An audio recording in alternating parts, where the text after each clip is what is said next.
How to present PPT in Zoom meeting. Hey guys, welcome back to this YouTube channel.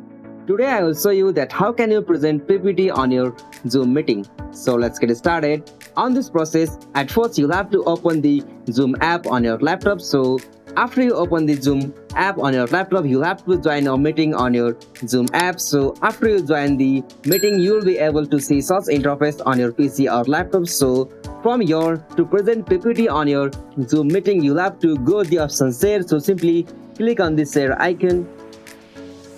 Alright, so now from here, you'll have to select the tab where the presentation is present. So simply I'm selecting this one.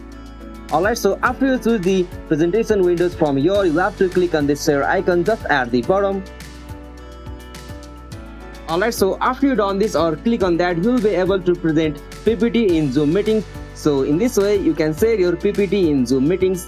Hope you found this video helpful to you, and please don't forget to subscribe our YouTube channel for more quick and short tutorial like this. Thank you for watching this video. Have a nice day.